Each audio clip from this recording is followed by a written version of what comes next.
think Germany still has like pretty good job opportunities available, right? I mean, we're not searching that for. We don't know. We pay very high taxes as well. True. So How much do you pay? Guess what I found there? I found Joss paper there.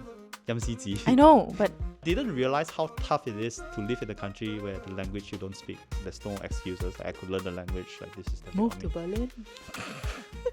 No. Hello.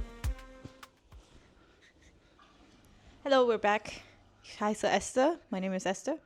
Servus, ich bin Guoy. Hello, I'm Guoy. And we are Brezel und Karipap. And we have today... Oli, again. Hopefully she cooperates this time. Because last time she yelled a lot, she barked a lot. Usually, I don't know, she's not that easily agitated, but...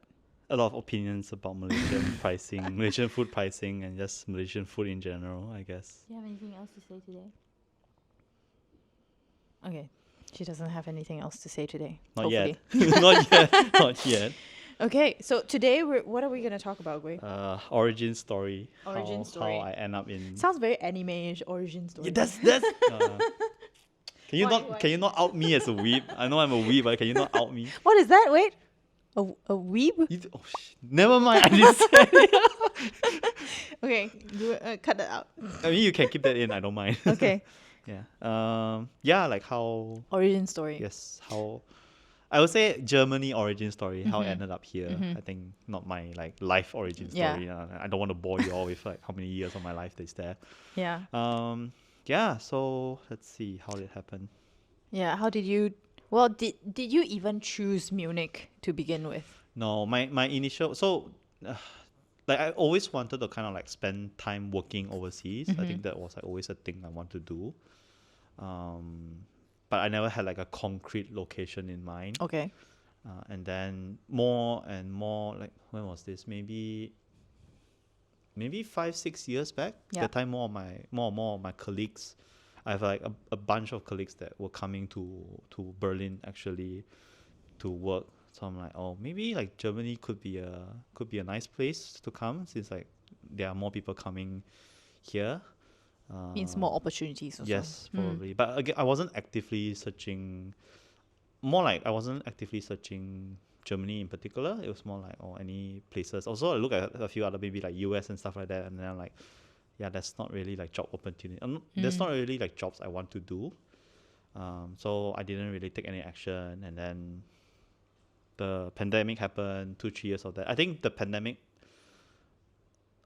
solidified me wanting to work overseas more. I think everyone goes through like a awakening during the pandemic and like like life is short, do what you want, like that kind of thing. I guess I assume everybody goes through the same, right? I can relate. Yes. Okay. Yes. When you're stuck at home for 2-3 years, you're like, what's my life's gonna be about, right? And then at least I was thinking about that. Yeah. I mean, okay, in a similar boat. That's good to hear. Yeah. That's why we're both here. So how it happened was because how I actually got an interview to begin with was I was part of the Ruby, it's a programming language, a Ruby meetup in KL, Kuala Lumpur, Malaysia. And we have actually like a Slack channel that people can come and share stuff. So one of the Slack channels was actually about job opportunities. So there was this person who was like, we are a company in Munich, we are hiring. Reach out for more details. Right. Okay. The first question I asked actually was, do you offer relocation? Because this was like late era of the pandemic, and a lot of companies then were like hiring remotely, but weren't actually like relocating people. Right. So for me, it's like I want to, like, there's no point for me to do a remote job because I want to move. I didn't want to like stay in Malaysia and work for a company that's time zone is very far away. So yeah, about 6-7 hours depending on daylight saving time. Daylight saving time. They said they offer relocation. I'm like, okay, I'm in. I applied, sent my resume, started the interview process. So there were a few rounds, naturally. Software engineer interviews usually like require like one round with the people's team, then like a technical round, do a technical assessment, then meet with the manager and stuff like that. So I did the technical assessment. I gone through like interview with other engineers, and it was around that time that they told me, oh, unfortunately, the company is not doing well financially. We have to stop this interview. Essentially, this position we no longer require. Due to the pandemic? I wouldn't say it's due to the pandemic. It's just due to the financial situation of the company. Okay. Yeah. Whether that was caused by the pandemic is unclear. So yeah. So yeah. So I'm like, So you've gone through all the not all, interviews. but about half of it, I would Right. say. And then it's like, okay. I guess this is just not meant to happen then. And also, I wasn't again actively looking. I had that like dream / ambition, but I wasn't active. Like I tried several other avenues as well, but in the end, it's like couldn't really make it. And also, I think I was struggling in terms of, is this really what I want? Like there's the whole fear of like moving to another country and uprooting your whole life. At the time, there are a lot of things I didn't think about when I moved here. For example, I didn't know if you... No, I didn't know. I didn't realize how tough it is to live in a country where the language you don't speak. It sounds obvious, right? And then there will be people saying how dumb you can be. But I wasn't thinking about that aspect, I think. And also because, like I said, I know people who moved here without even like preparing learning German before this. So I'm like, okay, I just didn't think about it. I just like, I'll come here and everything will sort itself out. Yeah. Right. So and also there's that fear as well of like moving regardless anywhere. You have to start your life anew. You have to find a place. You have to know how the system works, how like, paying water bill, electricity bill, how to get that, how to get internet, all that sort of thing. So there was that fear as well. But yeah, a few months later, the company that I was interviewing with, they got back to me and saying, oh, we have a position open now. Are you still interested in joining us? I was like, yeah, heck yeah. Like I'm not, I want to come, right? Yeah. So I went through the remaining interview process, talking to like the CTO and stuff like that. And then they gave me an offer. And then from there on, start the whole visa process. So How long would you say was the start of the beginning of the interview until actually, well, in the middle there's a stop, right? Yeah, because yeah. they stopped the process yeah. and then restarted it. Like Yeah. how long would you say the whole process was? including the stop, yeah. 5-6 months, I would say. Okay, so Yeah. it's not a short period of Yeah, time. not a short period of time. Yeah, But the entire interview, would you say was done? How long maybe did it take? 2-3 months. Oh, okay. So Yeah. even the rounds of interviews, it took 2-3 months. It took a while because there was like the time zone thing, Right. right? So it's like, they reply me late at night or something like that, and then I reply the next day. So it's like always a day bounce off Okay. here and there. And also because like the technical assessment, usually they will give you like a week of time, so that's like a week there, and again some scheduling stuff here and there. So Yeah. I would say. So after that, so it was about 5-6 months, and then you would start the visa process. Yes, it was Right. the visa So how process. did you go through? Like, what did you have to do when you talk about visa process? What are the steps? Let me Do you see, trying recall? to remember.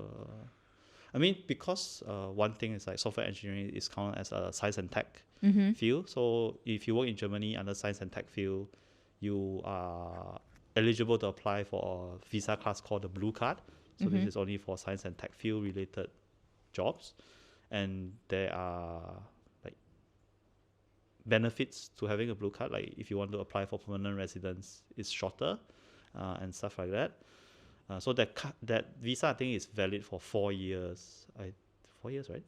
If you change passport, you have to renew it because Correct. the visa is tied to your passport. So yes, when you change passport, then you have to renew the thing. Then you'll get additional 4. I believe it's always 4 years when Right, you renew okay. it. Yeah, Maybe I recall it wrongly. I then. could be wrong as well. So, but as far as I'm aware, it's 4 years. But how? Let me see. I'm trying to remember. Like, how would you know if you're eligible for the blue card visa or not? I don't remember. I think you can ask your employer about that, whether this job comes under the blue card, and then you will apply for that with the German embassy / consulate in your country. There's also a certain set of requirements. Like, do you fit these? Do you Yes, have, yeah. for example, do you have a degree that's recognized by the German government? I think also the degree has to be relevant to what you're doing. Is that so? I can't remember. This has been a few years, so Yeah, so there's Yeah. a list of requirements Yes. whether or not you can get the blue card. yeah. But There's also like yeah. a salary requirement as well. You have to be above the median salary, I think, or something like that. Like the German immigration set like a threshold that you must be above that Right. in terms of salary, and like you say, yes, the degree has to be recognized. So you have to do work on like Malaysia. Germany has an authority regarding this as well. So you have to send in your documents. Yeah, it's called a ZAB. Yes, it's called CAB. So you have to send your documents to them, and then they will get back to you saying that, okay, we recognize this, we recognize your degree and your education and stuff like that. And most importantly, you have a job offer, of course. So yeah, I think that's about it. Like if you know that it's a class of the visa you're applying for, then you just schedule an appointment with the German embassy/consulate. It might take a while. I think for my experience, I can only book an appointment 1 month after like the particular date. Right. Yeah, so that takes a while. And then you have to bring but that gives you time to prepare all the documents you need, because they want to see like your degree transcripts. I think some school leaving documents as well. Oh yeah. Right. Your whole work contracting, like there's forms you need to fill in as well, like your employer has to fill as well. They do have a list of all these document requirements in the German immigration site, so you're not totally blind, just follow through all they need. I think then when you go to the appointment at the embassy, you just pass them all the documents, you pay the fees, and then they'll start processing your application. So what they do is they will give you a entry visa on your passport. So when you go in, you show them that visa. This is for blue card specifically. But when you're in the country, you have to perform another application again to actually get your blue card or your residence permit in some sense, which is tied to the blue card. For Munich specifically, applying for the blue card, there was like a specific Munich site. I have to apply. Everything is in German, but it's like just Google Translate everything. Yeah. And then you need like some documents again from your employers. Then depending how long you have started work after your application, you might need to provide salary slip information. What else? I don't remember it being extremely hard when you apply for the blue card once you get in, because it will be probably the same set of documents you use when you apply for the entry permit anyway, besides maybe like salary information. Did they ask you any questions when you were applying for the blue card? In the German embassy? Yes. I don't think so. I don't think so. Because my journey was quite different than yours, so Okay. yeah. Do you want to talk about it now or next time? No, I'll save it for later, but Okay. yeah. Wow. Wow, teasing, huh? Oh. That means you have to watch the next episode as well, or whatever future episodes Esther tells her origin story. Okay. Yeah, because I think they just saw the work contract. Maybe they have questions on like the company, but the work contract is there, so they're like, oh, okay. I think they also do checks, because when you apply for this, the employer also has to do work to like let the German immigration know that they are doing this. They're applying, like someone will apply for blue card with them. I think this is more blue card specific thing. Right. Yeah. Okay. So then once you have done that, basically that gives you the blue card, then eventually that you would get the residence permit. And then what else do you have to do after that? You mean in terms of like living in Munich? Well, when you move, sorry, can I add on about the Sure. blue card thing? So I was saying, when you come in, you have to apply again to get the actual residence permit, and then for that you have to go to the Ausländer, I think, right? The Ausländer. Yes, which is a foreigner's office. I think the translation is. Yeah, essentially you make. Essentially, when you apply, they will let you, once they have processed everything, they'll tell you, okay, please come to the Ausländer office at this particular date, this particular appointment, and then you bring like your documents there. It's basically like a interview appointment, basically, but they don't ask you questions. I think they just want to make sure all your documents are in order, everything is fine, and then they won't give you your blue card. They will say, we will mail it to you.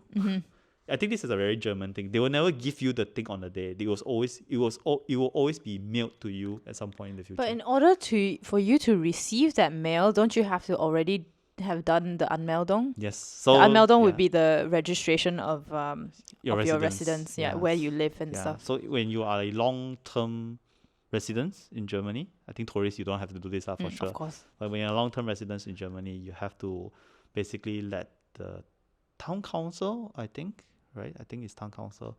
Basically, you have to tell them, look, I'm staying here.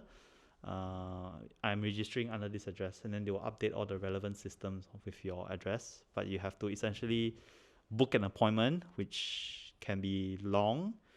But they also have a requirement where after you move in a place for 2 weeks or something, you have to be registered by then. But sometimes it takes way too long to get an appointment. So I would say it's quite flexible because it's so hard to get an appointment. So then they are not too strict about it. Even if you're later than 2 weeks, I would say. Yeah. But the Anmeldung is important, especially if you're a foreigner. This Anmeldung or registration is important because you need it to, for example, open a bank account. I'm trying to remember if I use and it. And get your tax number as well. Getting your tax number, yes. I think bank account maybe not. Because for me, I think all I need was my entry permit to open a bank account. But different banks have different requirements. I think that's also, like if you apply for some digital only banks, they probably are not as strict. But if you go to like a branch, a German bank, like a German bank, then yes, you have to bring all these documents with you. Where were we? Yes, Anmeldung. Yes, essentially for the blue card, you go for another appointment, you pay, then you have to show them the receipt of payment because you don't pay to the same person you're having the interview. You have to pay at the machine, and then you get the receipt. And then I remember. You show them the receipt. They have paid, and then they were like, okay, all is good. They will also check your entry permit, check all your documents. Then all is good. We will mail you the thing in 4 to 6 weeks or 6 to 8 weeks, something like that. If your because entry permit lasts for 3 months only. So if your entry permit is like going to expire soon, they will also give you something they call a fictitious visa. I didn't know about that. Essentially an extension, because I have quite a few colleagues who applied later, and or they have like additional documents they need to submit and stuff like that, or they need to do more things for whatever reasons. So they will give you like extension basically. And then you can hold on to that while they process your blue card. I think that's... Any questions? I think that's... Well, I'm asking this, but I know I know it already because I've gone through the process myself. But, in order to get an Anmeldung or like a registration of residence, basically you have to have a residence first. Yes. And that search itself, I don't know if it's that as difficult as it is in Berlin, because it's really kind of tough to secure a place to rent. Yeah, okay. I think I was very, very lucky in this instance, because a lot of times because let's say you move to another country, you're just going to find like a temporary place, maybe 6 months, 3 to 6 months until you like settle in and find a more permanent place, right? A lot of temporary residents in Germany, they don't really want to do they don't really want to approve the Anmeldung for you. When I say approve, it's because you need your landlord/landlady to like basically sign on the document saying, I allow this person to register to do the Anmeldung. So a lot of people who do temporary residence won't do this. Like if you rent an Airbnb, they won't do this for you. But I was lucky, like I knew this was a requirement. So when I was searching, I was like, okay, do you offer, like I need to do Anmeldung? Then I was like, yes, we can sign the document for you.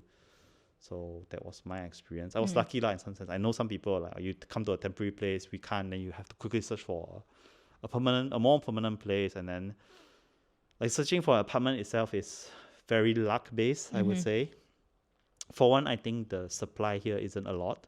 And there's a huge demand, but there's not a lot of supply. So sometimes if you go for like a open apartment viewing, there's a lot of people, and we can touch upon that later, because I can also talk about like my apartment search and whatnot. But go ahead. I mean, just want to touch upon this.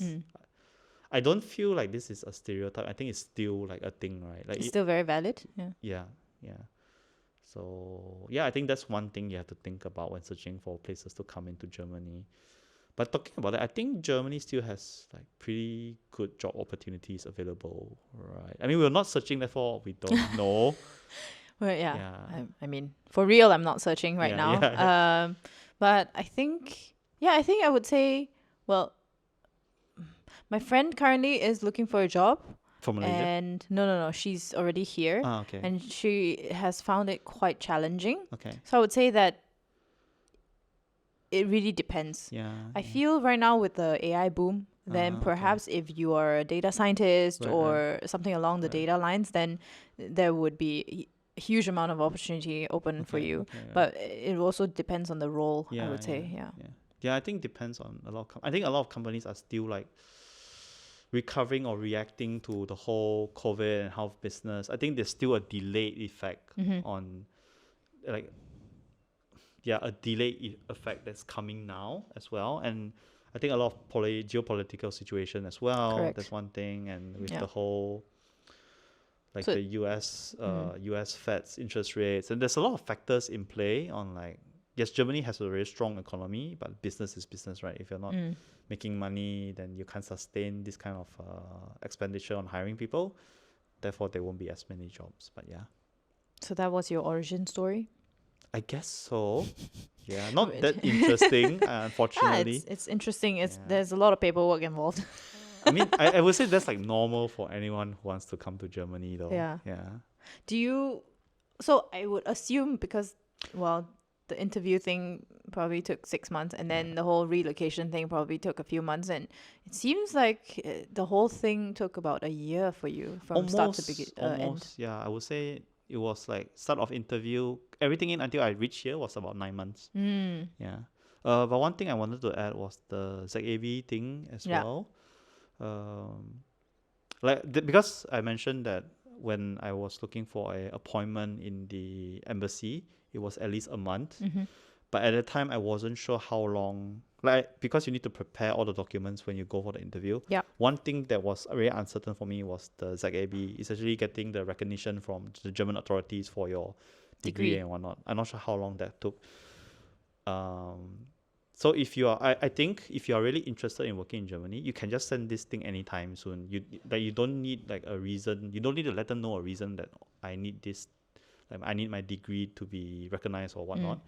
Like you can just send it anytime, just pay the money, and they'll send you a letter saying, yeah, we recognize this thing. So I think that was one area of stress I had. I'm not sure like when I'm going to receive this document in time for me to go to the interview. I mean, thankfully everything worked out. Yeah. But yeah, and I'm not sure how much it costs, but I also forgot, but Yeah. it was likely less than 100 euros. maybe okay. Yeah, so if you're really interested, I think that's like one paperwork you can do earlier, and it's valid for like life. So Yeah. And if I'm not mistaken, you only have to go through that if they don't have it yet in the system, right? Like let's say if I have a degree that is already listed in the system, then I don't have to go you through don't the have process. to, yeah. So yeah, because both of us, our degrees are not yet in the system, so Yeah. hence we have to go Yeah. through this process. Yeah. Yeah, unless you're super sure it's there. Because for example, like I wasn't sure. For example, the university I graduated from, they have campus in Australia and Malaysia. And I wasn't sure that would they recognize both or stuff like that. So I just do it just to be safe lah. Yeah. So I mean, I don't think it's I don't remember. I don't think it's a huge amount of money. So you can just do it earlier just to Yeah. I think it was 75. I don't know. I think. It feels like getting less and less. No, I said less than 100. Then Yeah. I right now I think it's 75 USD. Okay. Yeah. Yeah, I don't know. Yeah, I think because that I was still have the document. Yeah, I still have the document as well. Yes. I think that was one of the times I needed to actually like transfer money overseas. So I end up. This is not an ad, by the way, but I end up creating like a Wise account can be. for this. Wise. but we created a Wise account. I created a Wise account just to transfer money over for the ZAB thing. Right. Because the Western Union charges were very high. Oh. Yeah, and I didn't want to it was really confused. I'm not really smart, but it was really confusing when I navigated the Western Union thing to transfer, and then there was like the whole calculation because they will take fees out of like what you send and stuff like that, but you need to pay the exact amount and like So that they get the exact amount and you have to pay the fees and yeah, whatnot. and then the whole thing with the Western Union thing was like very not straightforward. So I'm like, I use Wise and their fees are lower, so I just use that was my experience. Because we work in tech, so I feel like that just is a pro point for digitizing some of the more legacy processes, basically. Yeah. One of them being money transfer. Yeah. So how do you feel after what you have been living here for? What, two years? No, less than coming to 2 years. I would say coming to 2 years. Yeah. So how does it feel in general? Wow. Would you go through the process again? I mean, yes. I even though I said, wow, it's very challenging living in a country where you don't speak the language. Yeah. And I didn't realize that until I actually hear. Then it like finally sinked in. I was like, shit. I think one thing, language barrier for me is still like a big thing. But this is definitely on me. Like there's no excuses. Like, I could learn the language. Like this is definitely Move on to me. Berlin. No, I could, but we just talk about looking for an apartment. Come on. Okay. Yeah, unless you want to move to a bigger place with like 3 rooms, then maybe I'll consider. I was gonna say here. Language barrier. No, I think your question was like, how do I feel about living? I mean, for me, I enjoy like the day-to-day life, like living. It. A lot of people, like when they come to Europe, it's like, oh, go visit here, go visit there. Yes, I had like.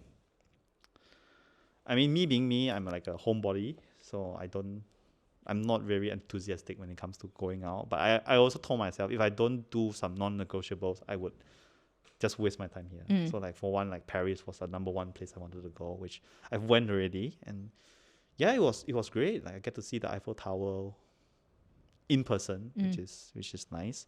So I think one part is like traveling is definitely a thing. Again, coming back, it's like for me, it's like the day-to-day life, like going to Kaufland or Railway, getting The stuff, grocery stores. yeah, discovering something new. Because I have a Kaufland near my place, which is very big, and every time I go, it's like, oh, there are some sections till now I haven't thoroughly explored. So sometimes I go like, oh, they sell this. This is interesting. Okay, it's like very, very different from like going to Aeon or going. Right. What's the main difference? Like, I mean, yes, it's supermarket, but it's just the things they sell. okay. Yeah, their way of their way of life is different. True lah. I mean, for example, something that might be very easily available, like for example, instant noodles. It's kind of exotic here, and it will be in the Asian section, and I'm like, I just want instant noodles, and it's not a thing here in the sometimes supermarkets. it's like, it's also your luck. Sometimes you don't find Shin Ramen, sometimes you do. Like you don't have to. It depends. When I say depends on luck, it's like you don't necessarily have to go to like an Asian grocery store to get like Shin Ramen, for example. There are some German supermarkets that carry them, but not all of them. So it's like, so like I say, this is like exploring. Like sometimes if you don't go to like the Asian, every supermarket's Asian section is different. So they like rolling a dice every time you go. It's like, oh, there's this thing here. Oh, they sell this. Oh, there's like zusun here. Bamboo shoot here. Cool. Stuff like that. You have bamboo shoots in the supermarkets? Yeah, Kaufland carries them, yeah. Wow. I think not all Kaufland, but Kaufland near me carries them. Interesting. Wow. No, I'm not seeing. You mean the bigger ones, right? Not the shorter ones. It's a small one, but they cut it already, essentially. Yeah, but I've only seen that in Asian shops. Right. And also with that, it's a gamble. Sometimes you go, sometimes they have it, and sometimes they don't. Oh my god! That day I just went to like a new grocery. Sorry, tangent. New Asian grocery place. Like my colleague was like, "Oh, there's this Asian grocery place," because the one I always been going to is a very big one. They closed down already. So I'm like, okay, there's this small one. Let's go explore. Guess what I found there? I found Joss paper there. Yam si ji. I know, but to me, it's like true. It's like such a. I mean, for one, most of the Asian groceries I've been to. Is it during Qingming or what? No, I just went like last week. Okay. So okay, interesting. Yeah. Like most of the Asian grocery you visit like mostly carry food and like spices and stuff. Like that. There was one section like the jaw stick. Like, okay, then I saw like Joss paper, and then they also sell like additional stuff you will burn, like like houses, small one small house. Yeah. I think this is more like a Taoism belief, right? Yeah. So there are parts where you would not parts, but they are like things made of paper that you will burn for your ancestors to use/enjoy in the afterlife. Yeah. So now it's gotten to a point where you can burn like a PS5. They also don't know how to use it. A PS5-like thing and an iPhone-like thing you can burn for them to use. But usually people like burn houses and money and stuff like that. It's a Taoism belief. So yes. Yeah, so I just like so I had to explain to my colleague like, oh, this What is thing that? here, yeah, so you burn to the afterlife and stuff like that.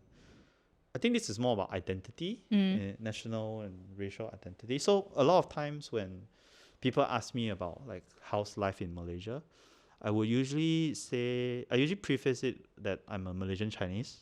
It's not that I'm not proud being Malaysian. I'm very proud being Malaysian. But I feel that my experience growing up in like as a Malaysian Chinese in like a Chinese community will be drastically different from like someone from a Malaysian Indian community or like a Malay, right? I think even like East Malaysians as well would be very different from how we grew up in West Malaysia. So you just want to be more accurate of your experiences. Yeah, like this is my like, you know, I went to Chinese primary school and stuff like that, right? So this might not be the same experience as someone who didn't go, someone who went to like Sekolah Kebangsaan, which translates to national school, I think. Yeah. Just okay, I don't even know how to explain that. It's just national Yeah, there's school. like a whole thing, right? National school and national kind school. Sekolah Jenis Kebangsaan is like national kind school, right? Kind of like a national school. Kind of like a national school, but not Yeah. really. No. Yeah. Where are we? You would do everything again, and you saw some choice paper in the Wow, in the such a grocery. random thing. Yeah. Yeah, for me, it's the day-to-day life here that I enjoy. Like, sometimes I go back Malaysia, and people are like, oh, you didn't travel much and all. Yes, I do agree. It's a bit of a waste that you're already here. You don't travel much within it. But for me, traveling is kind of scary as well, especially alone in like European countries. I think maybe. Why? I'm not sure if this is a stigma, for example, but for example, if you go to like Rome, you want to be very careful with your possessions, Right. right? Okay. Stuff like that. Safety. Yes, I think safety. Also, this is not in Germany, but I have like racism experience happen to me before. So I'm also like very, like a lot of people tell me they feel safe here in Germany at night, you know, especially women. I think, right, when you go out alone at night, Yeah. you still feel safe. Somewhat, I guess. I think everyone's experience differs, lah, right? But I have colleagues tell me they feel safe here compared to like maybe Mexico, where gunfights break out every other day, stuff like that. Comparatively, this is a very peaceful country. Yes, but for me, it's like, oh, if I'm alone and there's another Caucasian, right? Like I don't know if they're gonna. I worry lah in some sense, and don't blame this in terms of like Germany. It's just like my experience and maybe some residual trauma from that. Right. Yeah. Okay. So nothing against the country, just like again, traveling is like takes a huge mental toll out of me. So Well, it's not for everybody, right? Like I feel some people might love traveling, and some might think that it is a calculated experience. Like you need to do your research before you do something. And I think both are fine as long as you're not forcing yourself to do something that you don't want to do necessarily. I would say though, racism, thankfully, and I don't want to jinx this, thankfully I've not experienced anything of that sort in Berlin. I would say that it would be very different in other parts of Germany probably, but I think Berlin in general is, because it's so international and it's so perhaps unique in a way that people can look however they want to look and nobody would bat an eye. Like an extreme example would be probably you could walk naked down the streets and people might not feel any different, right? You also have the FKK here, which is basically a nudist organization or community where there would be certain parks or lakes or whatsoever where you can go completely naked, and I think it's just safe to that extent where people are just feels safe to be in a certain way that might not be accepted in other parts of Germany probably. But yeah, I would say that Berlin has that sort of charm to it. I think also I need to preface one thing is that my intention coming here wasn't to like emigrate or stuff like that. It's just to like, I just want to oversee and experience the world for whatever it is. And I think we talked about this last episode, but the company we worked in are very international, is very international. And I think this is like an opportunity that will never happen in Malaysia, I think. Well, for one, Malaysia isn't a very attractive location for people to go. Like a lot of people come here, they want to immigrate here, they want to get citizenship, they would have a stronger passport and stuff like that. Like Malaysia's passport is very strong, don't get me wrong. But there's also not a lot of, I wouldn't say Malaysia is very pro-immigration. I have quite a few colleagues now who used to work in Malaysia. They wanted to stay in Malaysia, but it was just like the whole process was really, really challenging. So it'd be like, oh, it's much easier to come to Germany. And with the whole blue card thing I talk about, I think this is one of the good immigration policies that Germany have. They want to attract talent. That's why like this visa is only offered for science and tech, people who work in science and tech field, right? So they want to encourage more people to come. It's easier for talent to come in, then they can And work stay, here. yeah. Yes. And yeah, I met, like sorry, like Germany does have a lot of strong policies and investment in advancing science and tech R&D as well. So I met someone who is from Latin America, and they are working on quantum computing research right now. Wow. And it's actually a joint investment with the German government. So this is like there's no immediate financial benefits. There's no product they can sell within the next 5-10 years, right? But the government is funding this, and I think in Southeast Asia, I think it will be a bit challenging to get this sort of funding from, I think, any government in Southeast Asia. Maybe Singapore, but I feel like again this is generalization, but I think Singapore would probably still look at if there's any financial returns, unless you are like a university, but that's like a different sort of research fund channeling and stuff like that. Yeah. So, but then of course how the German government is able to fund this is because we pay very high taxes as well. True. So How much do you pay? I thought everybody pays. Okay. Well, it depends on your tax bracket also, Yeah, right? but the And tax if bracket you're is so wide, right? It's not so wide, well, but it's either you pay 0%, which is like less than 1,000 euros a year, I think, something like that. Then you'll be like 40 something percent, I don't remember. yeah, 40 I just yeah. know that I'm paying about 42. Yeah, 42. I think for most part, everybody fits in the 42% bracket, and then after that, it's like 45% or something like that. Yeah, but essentially, once your entry point is 42%, as long as you work here, it's 42%. Yeah, I Yeah. feel like we can generalize that. Yeah, Yeah. 42%. So I think take home is like maybe 55%, something like that, or slightly less, depending. But yeah, 42% for tax for sure. Right. So that's half of your gross salary gone to paying all this, and then rent is cheap. Rent is Rent not is cheap. Rent is not. Rent is like about 25% as well. I Wow. think 20. Would you say it's around 20 to 25% of your take home? No, wait, of your gross. Maybe. Yeah. I think, well, in Berlin, it has gotten quite expensive. Right, Yeah. So I would say so. Yeah. Perhaps. So like rental is definitely not cheap. Are you trying to debunk the myth that, staying and living and earning in Europe means that you earn a lot of money? Yes, I'm trying to. Look, So would you say that you earn much more in Malaysia, for example? I would say I save much more in Malaysia. Ah, right. I would say that. But now I can't, like before I came, I can say that for sure. But now it's a bit hard to say that, I think, because of the shrinkflation stuff going on, and just the ringgit is not particularly strong as well. The only thing I would say, yes, you might think earning euros you become rich. It's mostly because of the exchange, not because of your take home. Your take home isn't, like, I feel my take home isn't that much.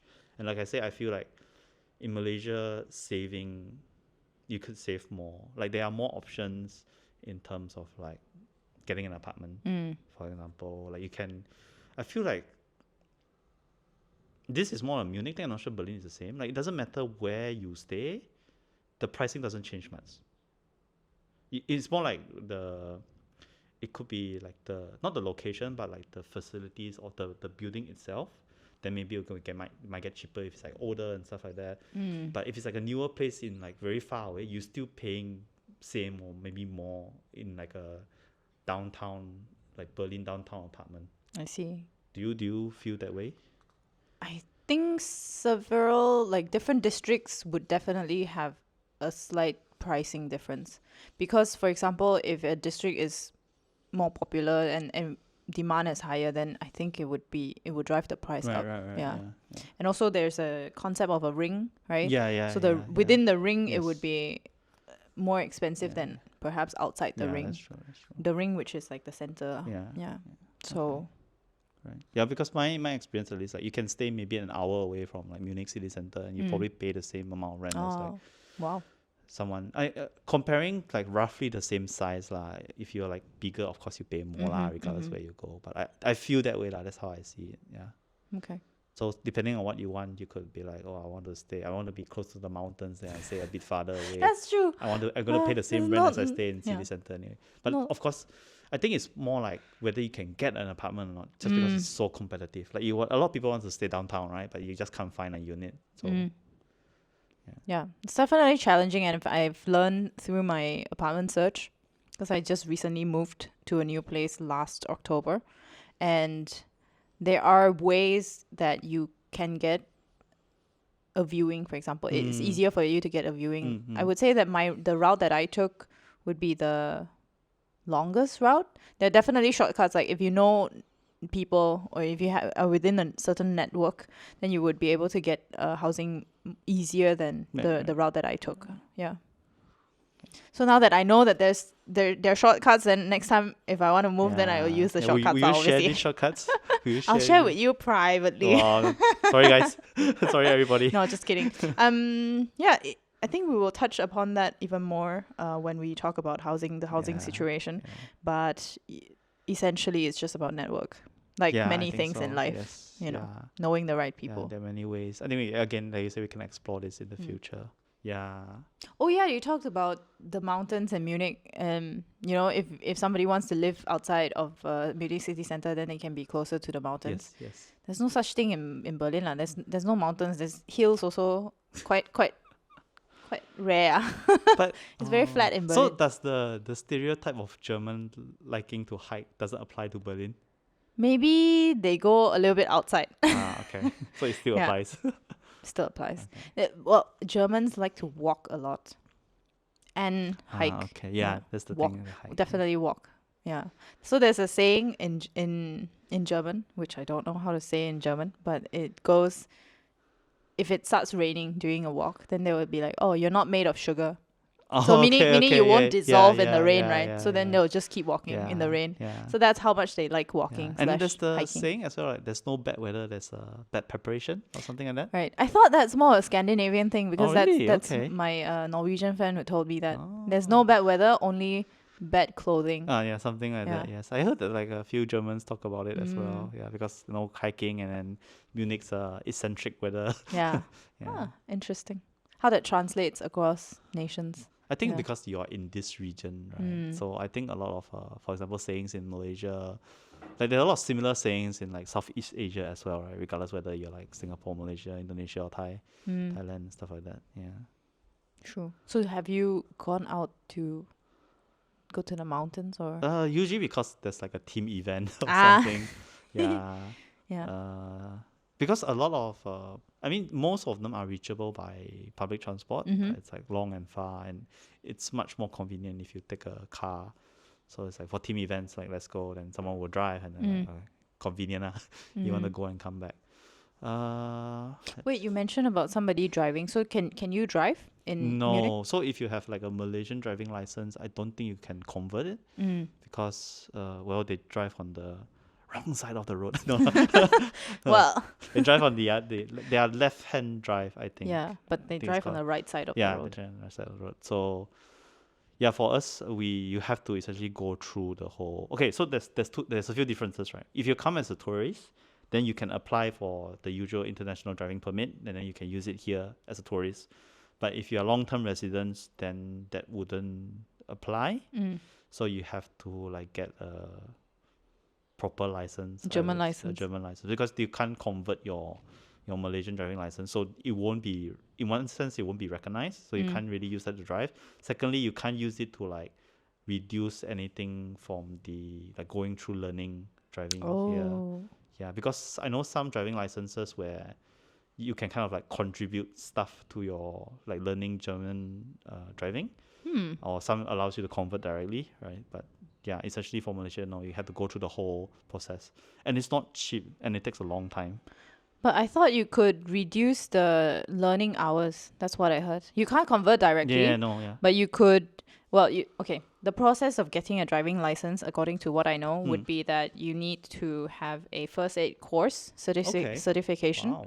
First aid course, which I think is a no-brainer now that I think about it. Like Okay. everybody, if they drive, then not just drivers. Like everybody should learn first aid. And then secondly, you have to get your eyes checked.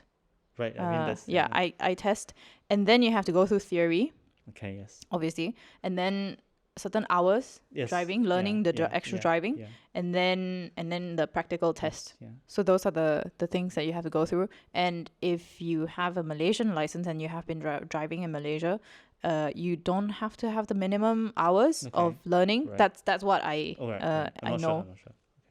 And yeah. Okay, but so like, just check, I guess, because the law also changes every once in a while, so best to check to know what's the latest development. Yeah, okay. Because in my mind it's like, I have to go through the whole driving learning to drive in Germany thing, and again because everything will be in German, so yeah, I'm like, the road signs and everything would be in German. Your theory and everything will be in German. So. I think, in my opinion, the hardest one would be to look out for cyclists, because you have to make sure that when you're turning turning right, for example, the cyclist might go straight, right? So you have to wait for all the cyclists to go before you turn right. I think because I never need to think about that in Malaysia. Like I don't think what you're saying will happen, because if you're turning right, doesn't make sense for the cyclist to go straight if you're turning right. No, the cyclist will go straight. Then wouldn't they be on the they because the because the lane, bike lane is on the right. the bike lane is on the right, you're right, so they can go so straight. If it's a right turn, yes, yeah, they so you have to go wait straight. for them to go, and then you turn right. Yeah. So yeah, those are some of the things I that feel things I want to complain about. yeah, okay. Maybe this is not a Berlin thing, but in Munich, right, the pedestrian lights, they just turn. So I really like, a lot of times I'm like struggling, do I cross now or do I, because in like Malaysia, when it changes, when it's green then you cross, and then when it's gonna change to red, it's gonna blink, and then it changes to red, right? So you know, like, okay, it's gonna end soon, I shouldn't cross now because it's gonna be red. But in Munich, it's like, it's green, then it's red. So I don't know. Yeah, it's like, the same in Berlin. should I cross? Should I wait? Especially like I just reached the crossing like halfway through. Right? Yeah. Like, do I cross? Do I wait? And like, sometimes you cross halfway, then it's red. Yeah. And then sometimes it's finish like, it lah. I mean, people would wait but I don't know. There's some amount of invisible pressure, like the car wanting to turn. Oh, but it doesn't immediately change green for the cars though, even if it turned red. For sure, Yeah, but it's different in Spain. Spain, I realized that if once the pedestrian one turns red, the cars went green already. Okay. So that would be dangerous. But in Germany, there's a waiting there's a period gap, for you to okay. like finish, so but you also, like, even though the like certain turnings, for example, like sometimes they maybe only have traffic lights for going straight. So if the pedestrian is green but there's no one, the cars will still turn. Right. So sometimes it's like the car wants to turn. Like there are some drivers who are not particularly patient. So even if you're crossing, they will just like turn, and then I know some they will horn actually. So horn. Speaking about horn, is in Malaysia, it's used to express anger sometimes too, I right? think Like, it's, why you cut into my lane? Yeah, No, but in Germany, it's a warning kind of thing. yeah, it's for animals perhaps. Like if you have an animal going in front of you, then you can honk. So I think honking is not that prominent in here in Berlin as compared to in KL. Always honking. If you're angry at somebody, then you honk also. I mean, KL drivers are the worst. Hey, no, Penang drivers. Don't know. Could anger some people, but I feel Penang drivers are worse than KL drivers. Yeah. Because I used to be a KL driver, so. I mean, yeah. What I was saying that day, I was saying something. We don't consider 1 hour of driving far in KL. Because sometimes 1 hour you can stuck in one stretch of road. You can be like, after 1 hour you went from the beginning of the stretch to the end of the stretch, right? Depending on how bad the jam is. But at least we're not like Jakarta levels of jam. But also, I feel it got worse because yeah, for sure. Because during the pandemic, there were some incentives, right? That you buy something, so tax cut and whatnot, and so everybody just went to buy a car, and then and then it got so bad. I think one is like, yes, the car ownership there is like affordability to car ownership, and also infrastructure like public transportation. First and last mile problem I say we have, like, you going to the station is a problem. Once you're in the station, then you can like go wherever the network brings you, right? But going to the station and wanting to go somewhere from the station, that's the challenging part, especially if it's not connected. Like if you work in, for example, places like Bandar Utama or KL Central, those places, or Bangsar South, those places that are very well connected with public transport, then it's no problem. But for places that are like a bit, I don't want to say ulu, a bit rural, but it's just suburban. Yeah, it's just not connected somehow, right? Then you have to like, I still need to take a Grab, which is like an Uber in Southeast Asia. You still need to find some way to get from the station to where you want to go. I think that's usually the challenging part, and we don't really have well planned out pedestrian walkways. And also the weather lah. You wouldn't want to walk so much in Malaysia because you just end up sweating so much and getting stinky. Yeah. Which is what I like about Europe a lot. The walkability is a huge plus for me. Yeah. And I think like people respect pedestrian. More so, more so. Like sure they will yell at you if you stand on the bike lane, but that's your problem lah. Don't stand on the bike lane lah. I cannot tell you how many times I've got yelled at. I think from my like I don't know, one night experience in Berlin, I can understand why it's very hard to me it's hard to differentiate. Okay. Like for Munich, I think it's quite easy to differentiate the bike lane versus the pedestrian. Because sometimes pedestrian is like it's paved, so it's like they use the stone tiles, right? Then bike lane is like a tar road, so you can kind of know, and it's not on the road, right? The bike lane is like a tar road with the sidewalk, so you can quite easily tell for most part lah. But sometimes I don't know, but sometimes it's like they are like trucks and vans parked on the sideway, they have to walk into the bike lane. There was a time winter, I think. Winter, I got yelled at. That time I deliberately walk on the bike path because they would have gravel. During winter they have gravel because they like prevent slipping. Yeah, stuff like that. So the pedestrian walkway was already covered with ice. So I deliberately walked on the bike lane for the gravel, and then got yelled at some old guy because I was walking on the bike lane. Do you even know what he's yelling at? I think that's a good side of also not knowing German. Sometimes when people yell at you, it's just like, I don't know what you're saying. Being ignorant. Yeah. Okay. All right. Anything else you want to know about? No, but thanks for sharing your origin story. No worries. Looking forward to yours. Next time. Oh yeah, follow us anywhere and everywhere. Yes. And if you like, please subscribe. And if you have any other questions for Malaysians living in Germany, let us know, comment, and Esther will reply you. I'll do all the hard work. Yeah. No, we can probably collect them as a Q&A. Cool. Yes. Use it in an episode. Cheers. Thank you for listening to us. Bye.